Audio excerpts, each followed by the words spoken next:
ดอกเทียนน้อมซ่อมกันนั้นหน้าตองแต่เรื่องเก่าโบราณน้อ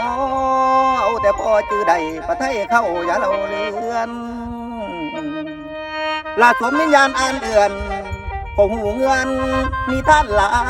กมาเผยสารตะมันหลักเรื่องเล่ากำลังเริ่มประวัติเดิมมีอ้างฝั่งเข้าโคนบรุนแผ่นฟังรังสรรค์เมืองขอนแก่นขอบคุณแฟนยังแวะเอินเส้นร่วมดอกหัวมินและสัตว์ท่าเฮาบ่เราสิ้น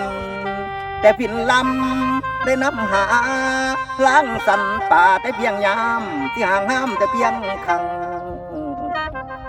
เดี๋ยวนี้หวังมาสั่งทางไกลรอมพร้อมความเด่นอยากลอยลวงคือดวงเพนขั้นสายเว้นบ่จองหนาวของเป้าพุ่งกระจายน้ำตะลักปากแว่นไปจำได้ง่ายบ่ค่ายสูญโลกยังหมุนบ่ทันเศร้าอย่าเราลืมไม่ซึมเซอขอบคุณเดิมแฟนอายสองแขนซ้ายยังอาปอง10 นิ้วยืนย่อฉลองตั้งเทียมทองประทีปตั้งยังเทินไว้ใส่พระคุณ